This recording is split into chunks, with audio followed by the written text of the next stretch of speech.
Salam semua, di sebuah jalan di Singapura, jalan sempadan terdapat kubur penghulu Tok Lasam, lokasinya di belakang Masjid Siglap. Video kali ini kita bongkar sejarah kisah Tok Lasam, sejarah bermulanya Siglap dan Singapura.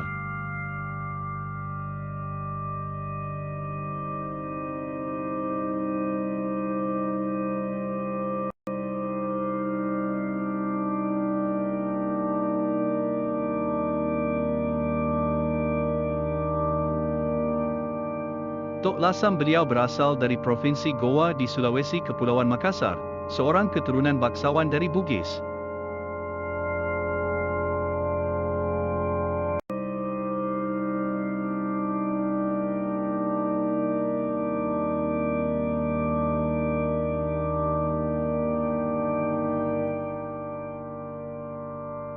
Di sini bermula penghijrahan Tok Lasam ke Singapura.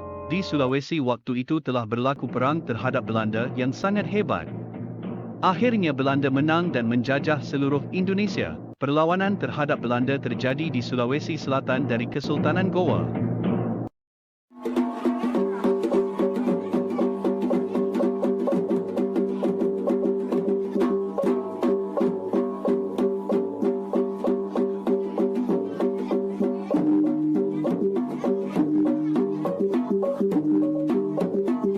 Penjajah Belanda di Sulawesi tidak segan-segan melakukan kekerasan terhadap rakyat tempatan, dijadikan hamba di ladang-ladang, dan hasil harta dirampas. Ramai ahli keluarga kerabat Sultan yang ditangkap askar Belanda dan dibuang negeri. Beberapa ahli keluarga istana ditangkap oleh askar Belanda dan dibuang negeri seperti ke Seychelles, South Africa atau ke Suriname.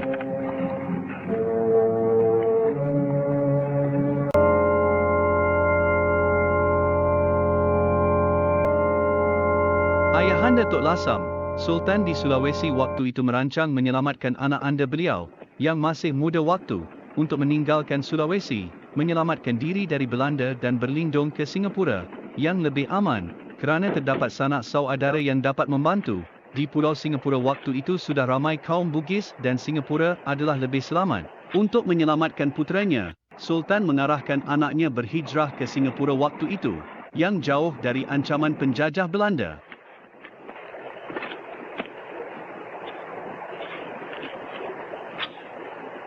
Bersama beberapa pengikut dan pengawalnya, Tok Lasam berlayar dengan kapal pinisi, kapal buatan Bugis, ikut jalur laut, yang sering digunakan kapal perdagangan waktu itu, antara Sulawesi ke Selat Melaka. Pemergiannya dirahsiakan kerana takut diancam puak-puak yang berperang di Goa dan hasutan penjajah Belanda.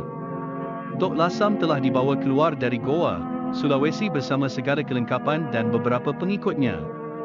Perjalanan dari Makassar ke Singapura sejauh lebih 3,000 km dan makan masa 2 hingga 3 minggu ikut jalur angin timur. Di tengah laut dalam perjalanan semua mungkin terjadi, ribut taufan, dan yang paling ditakuti adalah serangan lanon, dan juga serangan dari pihak kapal Belanda. Dalam perjalanan Tok Lasam ke Singapura kapalnya dihambat diganggu bajak atau lanon laut.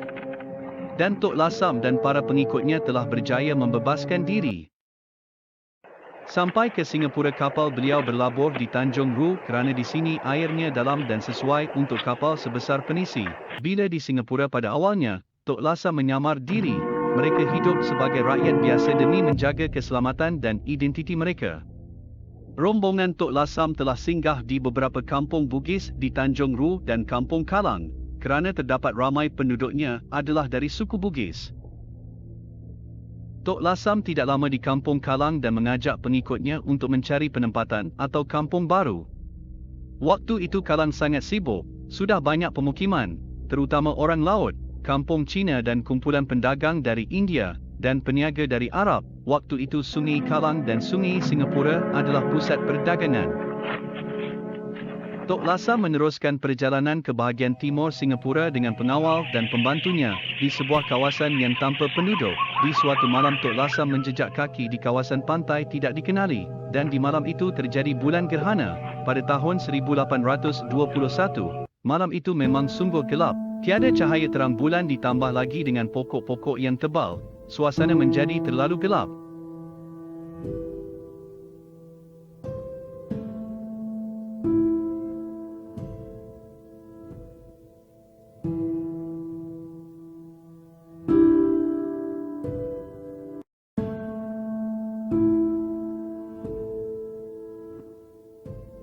Sempena suasana malam itu disaksikan Panglima dan pengikutnya. Tok Lasam secara rasmi menamakan kawasan ini Sea Gelap. Dalam istiadat pembukaan kawasan itu, Tok Lasam telah mencacakan keris pusakanya ke tanah. Sambil mencucuk keris ke tanah, Tok Lasam mengisytiharkan tempat ini, Sea Gelap, bersumpah setia di tanah baru di sini tumpah darah, pengorbanan dan perjuangannya.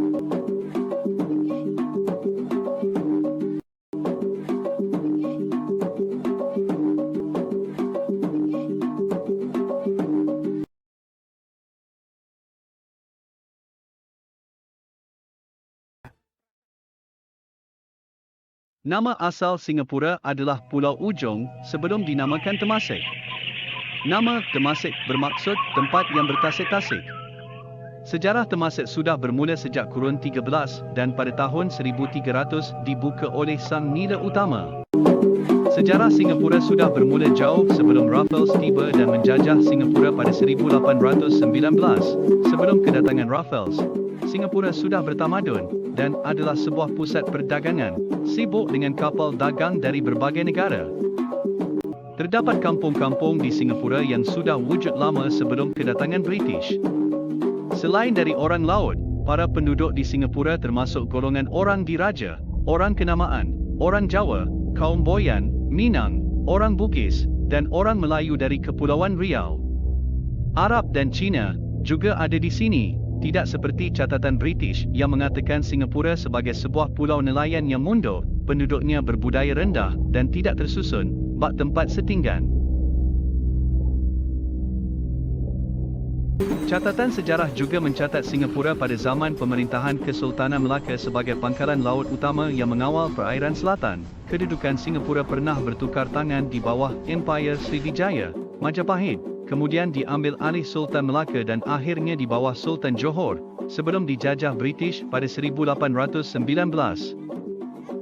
Pada tahun 1611 sebuah kampung di pantai Changi telah diserang dan dibakar oleh tentera dari Aceh.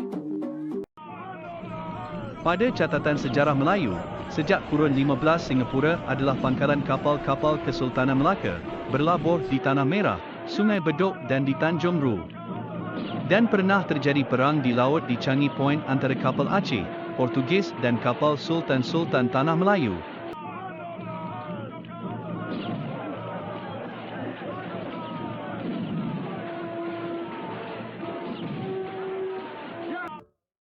Singapura sejak dulu merupakan pintu gerbang perniagaan rempah-rempah di timur.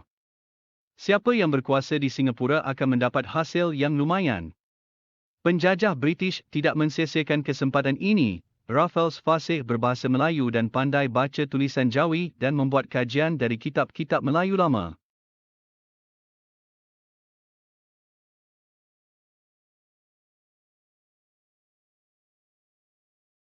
Ramai pedagang Bugis, Cina, India, Eropah dan pedagang Arab berpusu-pusu ke Singapura untuk mengelakkan dari dicukai Belanda.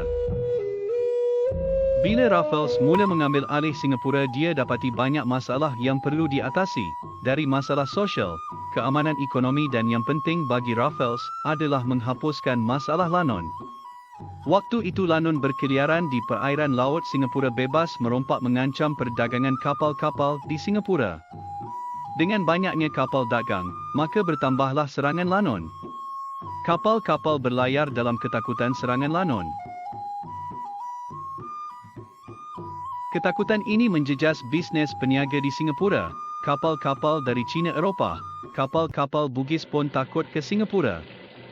Bajak laut atau lanon adalah para perampok di laut. Di mana terdapat kapal-kapal yang mengangkut dagangan, muncul bajak laut yang siap merompak secara paksa. Ancaman lanon sangat merugikan kapal-kapal dagang yang melintasi laut Singapura. Barang-barang di kapal dirampas, penumpangnya ditawan dan dijual sebagai hamba atau slaves. Kapal-kapal lanon sangat cepat, ringan dan mudah dikendalikan. Ada yang besar dengan seramai 30 orang lanon, ada juga pakai perahu, dalam 4 atau 5 orang lanon. Senjata mereka, pakai meriam kecil di hadapan, bersenjata tombak, parang, keris. Cara lanon serang kapal selalu cara keroyok ramai-ramai sebuah kapal, tak kira kapal British, Belanda atau tongkang Cina. Semata-mata kerana harta benda dan uang. Munshi Abdullah juga menulis bahawa Singapura waktu itu adalah sarang Lanon. Lanon ini kontrol perairan di antara Riau, Singapura, dan Selat Melaka dikuasai pihak Lanon. Siapa saja pelaut yang melintasi wilayahnya akan diserang. Setelah merompak, mereka bersembunyi di banyak celah pulau-pulau terpencil. Mereka tak hanya merompak tetapi juga melawan angkatan laut Sepanyol dan Inggeris yang lebih besar dan lengkap bersenjata. Tak hanya merompak, tapi juga penyeludup, smuggler timah dan jual manusia, hamba ke negeri-negeri jiran. Mereka ambil cukai atau teks sesuka hati dari orang-orang pulau yang hendak melintas laut ke Singapura dan Malaysia. Jika melawan, nyawa akan melayang. Banyak mayat-mayat dihanyutkan sampai ke pantai, pastilah itu korban Lanon.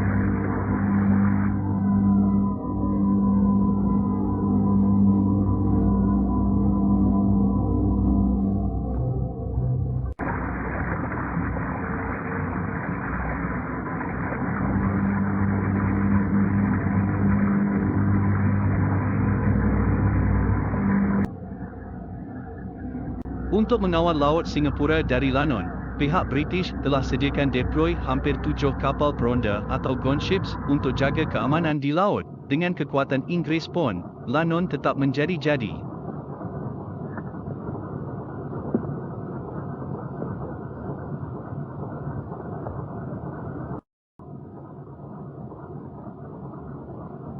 Hanya apabila British bekerjasama dengan Temenggung dan penghulu ketua-ketua suku Melayu, barulah Lanon dan perompak dapat dikurangkan. Tok Lasam adalah di antara ketua penghulu yang membantu membasmi Lanon waktu itu. Tok Lasam memainkan peranan penting dalam menjaga keamanan kawasan Timur Laut dan berhubung rapat dengan ketua atau Tok Batin Orang Laut. Beliau dan orang-orangnya juga mengambil upah dari taukir Cina untuk melindung kapal yang berlayar di Laut Singapura. Dengan sokongan British masa itu dan pedagang Cina, Tok Lasam di antara yang ke depan melawan Lanon di Singapura.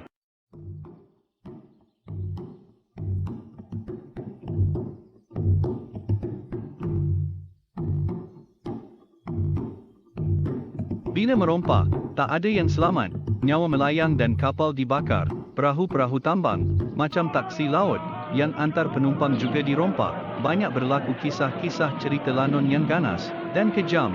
Bukan hanya merompak Lanon ini juga sewenang-wenangnya membunuh mangsanya. Beberapa penulis barat menulis bahawa Lanon di tanah Melayu bukan sahaja berani, buas tapi tak takut mati. Lanon selalu bila menyerang menggunakan perahu layar berukuran ramping dan panjang, terkenal mahir dalam bertempur, ganas, dan ditakuti legendanya hingga sampai ke luar negara. Mereka tidak memiliki wilayah darat atau tanah kekuasaan yang tetap. Tapi di laut mereka itu hampir merata di mana saja.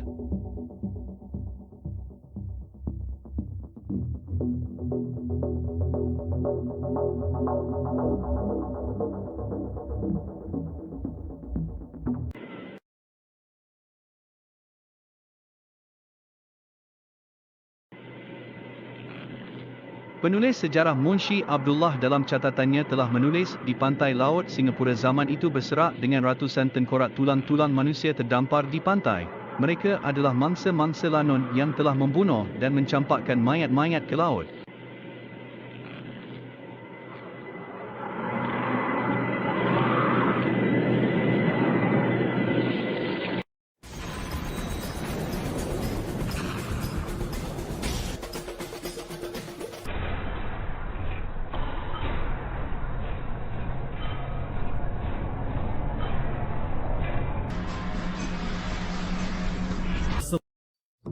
Selain melawan Lanon, Raffles juga berhadapan dengan kumpulan kongsi gelap Cina, yang pada waktu itu monopoli perjudian, prostitusi dan jual candu. Kongsi gelap Cina yang terbesar waktu itu adalah Chua Moh Chun, Ji Heng. Kumpulan ini juga kontrol jual arak dan candu di Singapura dan Johor. Ahli mereka seramai 10,000 gangsters. Waktu itu kumpulan Secret Society Gangsters hidup mewah dengan duit dari extortion atau protection money. Peniaga-peniaga dipaksa bayar wang bulanan. Ramai juga penduduk jadi mangsa kongsi gelap, membasmi masalah perjudian, lawan sabung ayam yang marak ketika itu.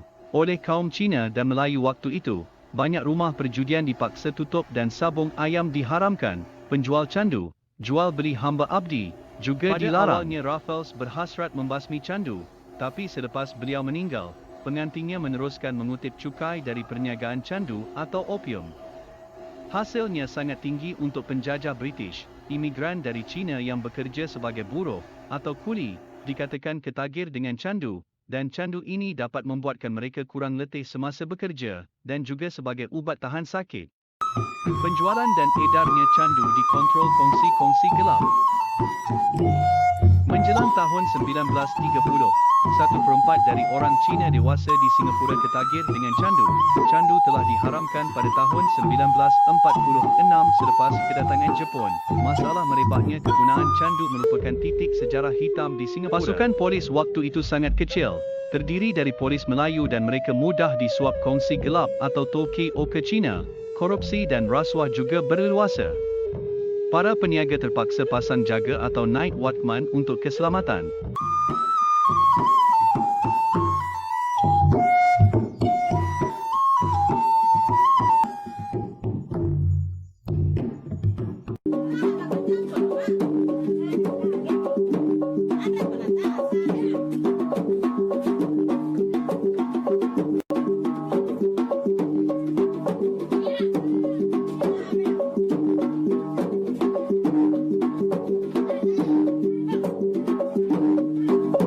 Tok Lasam sebagai penghulu kampung Si Gelap merintis pembinaan sebuah masjid yang tidak jauh dari rumahnya dan juga sebagai imam di masjid. Masjid Perkampungan Melayu Siglap yang dibina pada 1846, antara satu-satunya bangunan lambang yang kekal hingga ke hari ini peninggalan sejarah Siglap, dan pada 1992 ditabalkan sebagai pusat Darul Quran.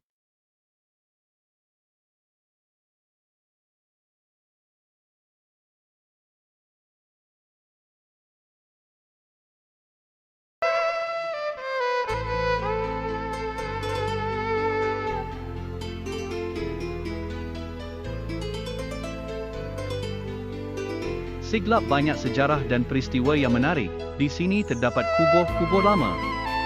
Di antaranya tidak jauh dari kampung Siglap terdapat kubur Kasim, tanah perkuburan yang sudah berusia lebih 100 tahun, di atas tanah wakaf derma dari Muhammad Kasim bin Ali Muhammad. Beliau seorang pedagang kaya, pemilik kapal kargo, steamship.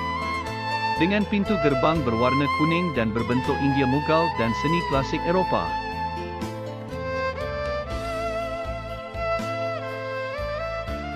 Di sini terdapat dua makam, makam Habibullah Shah dan makam Syekh Ali, terkenal sebagai pendakwah, ahli sufi dan tarekat pada zamannya. Ada sebuah surau dan beberapa tokoh Singapura seperti Dr. Hafizuddin Sirajuddin Monshi, doktor pertama yang buka klinik milik umat Islam pada tahun 1916, Cik Lembik binti Abdin, guru besar sekolah perempuan Kampung Glam sebelum Perang Dunia Kedua, kuburnya juga di sini.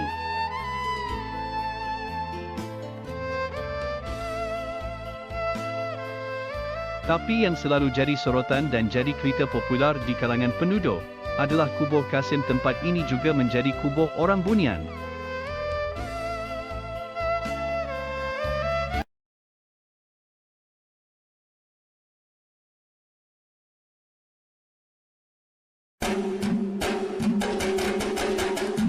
Di sini terdapat Jalan Hajijah dan Kampung Hajijah, sempena seorang tuan tanah yang kaya, Puan Hajijah binti Juman.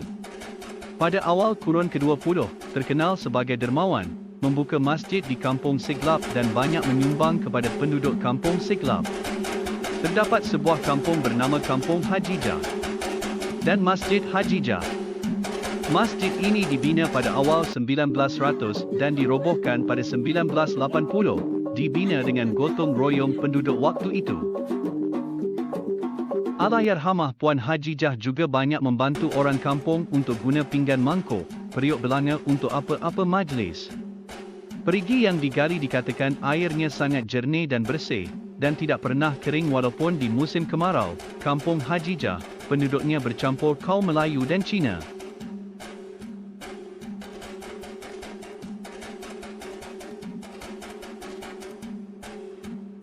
Siglap pada awalnya terdapat 4 kampung, Kampung Hajijah, Kampung Siglap yang paling besar waktu itu, Kampung Goh Chu, dan Kampung Lim Chu.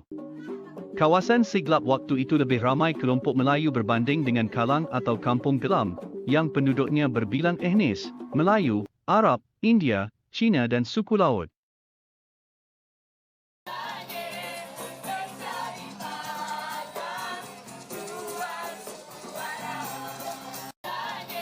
Di Sungai Kalang sejak abad ke-15 telah wujudnya penempatan Melayu. Kampung Kalang ini sudah wujud jauh sebelum ketibaan Raffles. Makam ini penting sebagai mercu tanda lambang dari perspektif sejarah Singapura.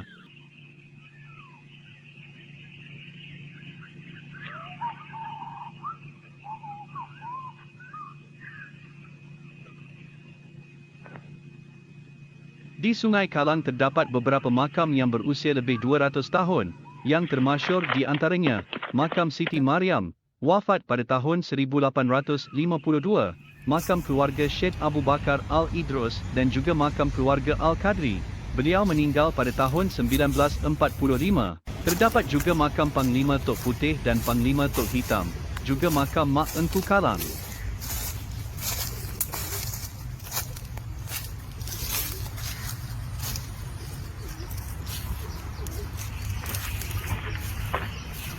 Di Kalang masih ada kesan sejarah yang sudah berusia lebih 300 tahun. Kawasan sekeliling tembok lama masih berdiri tegak. Kesan peninggalan istana di Sungai Kalang. Ini sisa-sisanya tembok istana. Ini bukti di Sungai Kalang sudah wujudnya tamadun di daerah ini. Pada kurun 13 hingga 15, beberapa ulama keturunan Arab dari Pasai dan Palembang berhijrah ke Sungai Kalang.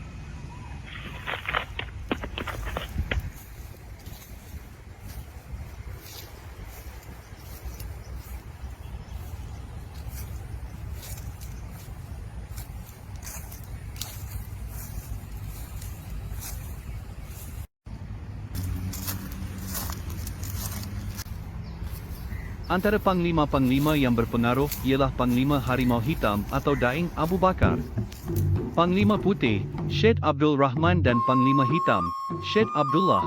Mereka keturunan Arab berasal dari Pontianak, Kalimantan. Mereka asalnya berdagang dan juga berdakwah sebagai guru agama kepada orang-orang suku laut.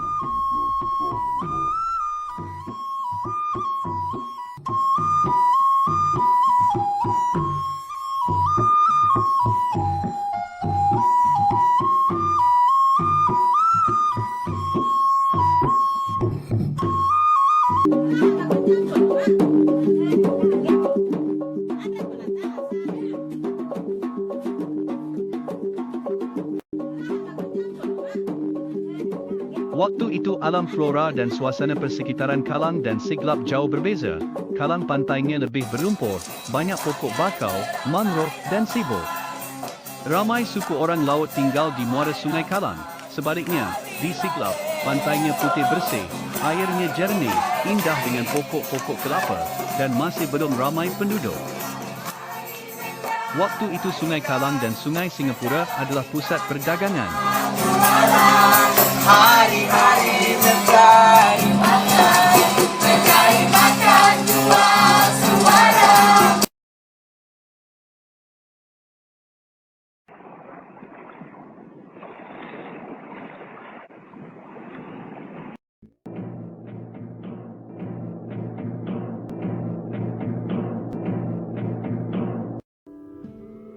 Tidak lama menetap di Siglap, Tok Lasa menyambut satu rombongan dari Goa, Sulawesi, tiba di Singapura, membawa berita bahawa ayahandanya Sultan telah mangkat, meninggal, dan menjemput Tok Lasam pulang semula ke Sulawesi untuk menggantikan tahta kesultanan ayahandanya.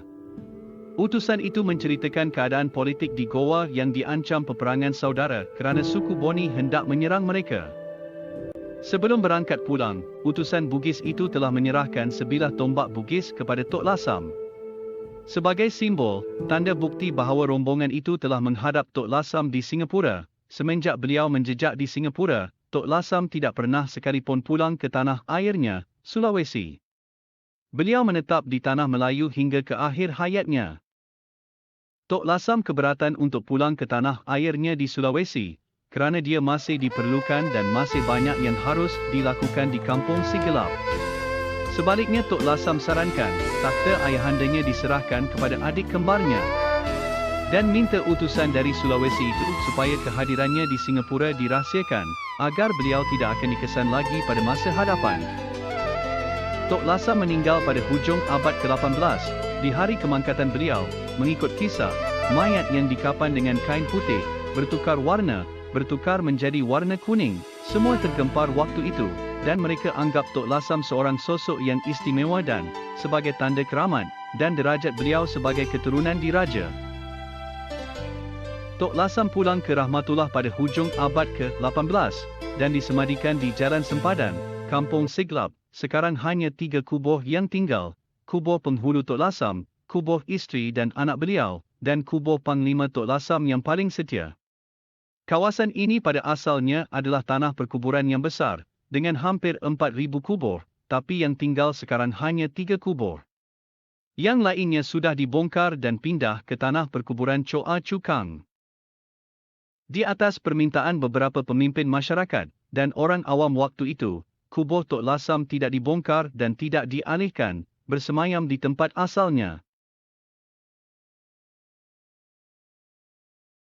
Rasa sayang padanya menjadi badan dua suara.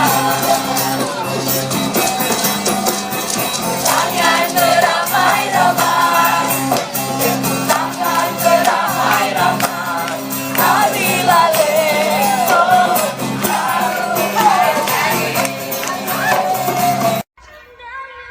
Di bawah pimpinan Tok Lasam, penempatan kampung baru ini berkembang, penduduknya bertambah, dengan kegiatan nelayan dan sebagainya. Kebanyakan penduduk Siglap waktu itu adalah nelayan, dan yang mampu membuat kirong. Kerana hasil laut waktu itu sangat lumayan, Siglap dan pantainya terkenal sebagai tempat lubuk ikan, banyak batu karang, dan airnya sangat jernih. Hasil laut yang banyak, dari pelbagai ikan, ikan selar, parang, tenggiri, sotong dan ketam.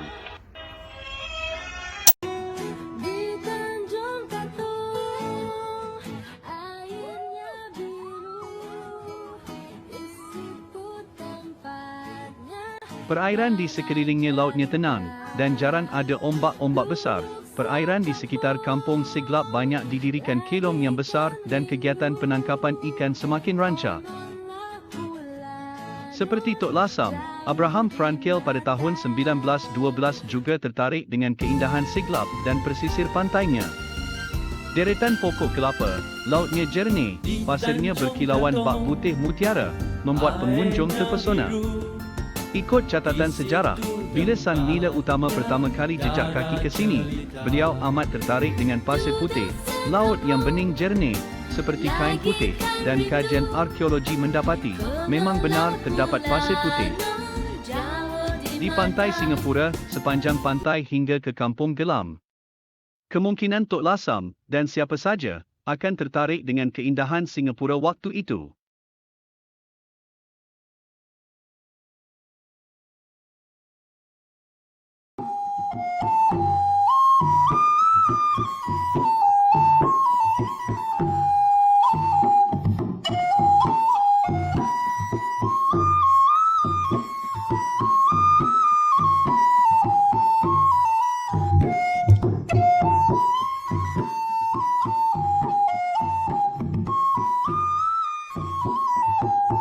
Di kawasan pedalaman banyak ladang-ladang gambir dan getah.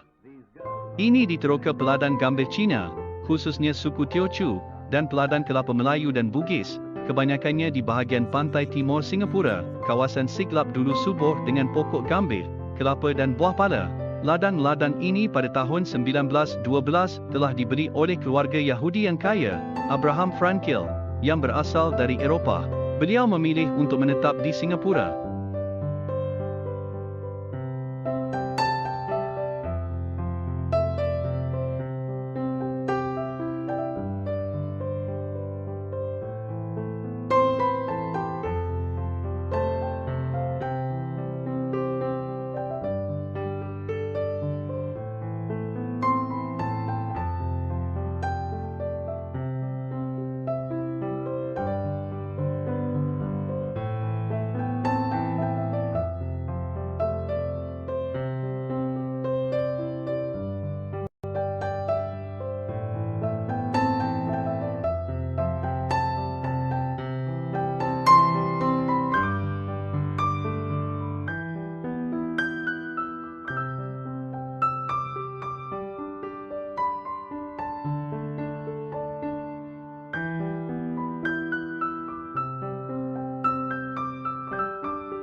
Keluarga Frankel juga dermawan dan membuka opera estate. Masih terdapat nama-nama Eropah di jalan-jalan seperti Jalan Aida, Jalan Charman and Fidelio. Ada juga nama jalan, Jula Juli Bintang 3.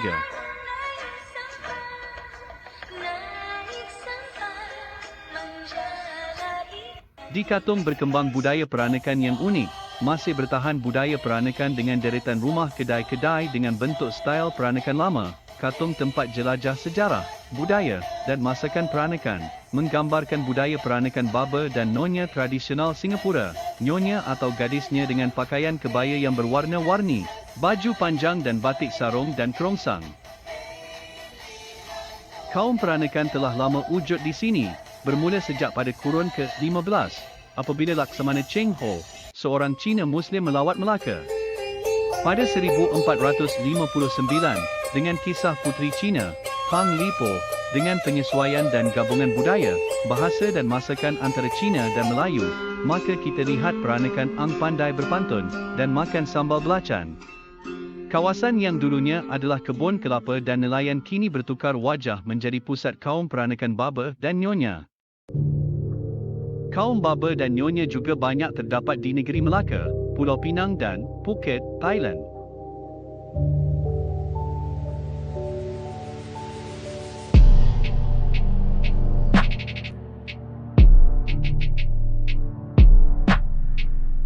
Bila keluarga Abraham Frankel berpindah ke Amerika pada 1930-an, kawasan ini kemudian pada tahun 1946 dibeli oleh keluarga Cina yang kaya iaitu Lok Family. Mereka membuka Casey Chris Films. Siglap pernah digelar sebagai Hollywood Asia kerana terdapat studio Casey Chris buat filem dekat Jalan Keris pada tahun 1953. Di studio ini telah menghasilkan lebih 125 filem klasik Melayu, drama, jenaka dan cerita seram.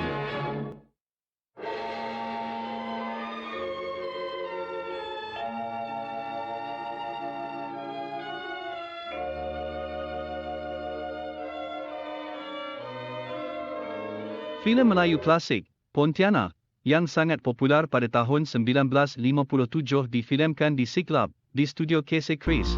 Syuting juga di Kampung Siglap. Filem Pontianak menjadi terlalu popular, dialih bahasa ke Cantones dan diekspor ke Hong Kong dan dialih ke bahasa English untuk tontonan TV di Amerika, di Asian Film Festival. Siglap juga terkenal dengan kisah Pontianak. Di sini terdapat banyak pokok kemboja, pokok ara yang selalu dikaitkan dengan Pontianak. Orang kampung nak jalan malam sorang pun takut. Jadi bila jalan sorang kat sini, bau wangi bunga kemboja, pasti bulu roma pun berdiri.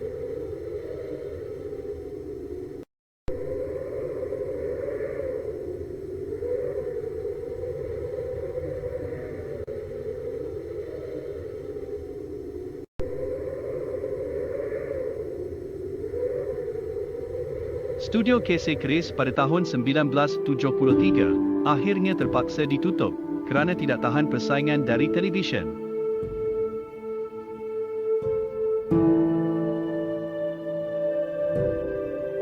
Asalnya dari pantai dengan deretan pokok kelapa dan rumah-rumah kampung, Kelongs, kini Siglap berubah wajah. Pantai East Coast dan Kampung Siglap mengalami perubahan besar. Pada tahun 1970 bila kerajaan mulakan pelan penambahan tanah, Land Resilamation, kerana penduduk yang semakin ramai dan untuk keluasan tanah. Laut yang dulu di depan mata, sudah tidak kelihatan. Dengan itu maka hilanglah industri perikanan. Mereka yang mencari rezeki di laut, para nelayan dan kelong-kelong pun menjadi pupus.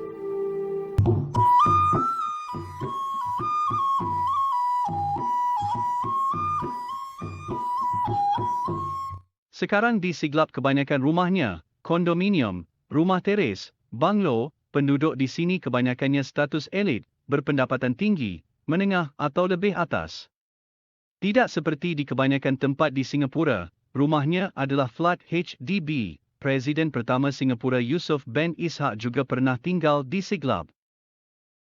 Dengan kaum lain yang lebih kaya dari kaum Melayu, maka hak milik tanah bertukar tangan, tanah milik Melayu dijual. Dengan itu orang Melayu dan cara hidup kampung hilang sedikit demi sedikit tidak dapat bertahan lambat laun semakin pudar dan ketinggalan. Banyak penduduk kampung Siglap terpaksa dipindahkan. Kampung terakhir Siglap mulai hilang lesap pada tahun 1986, digantikan dengan East Coast Park dan rumah perumahan Marine Parade.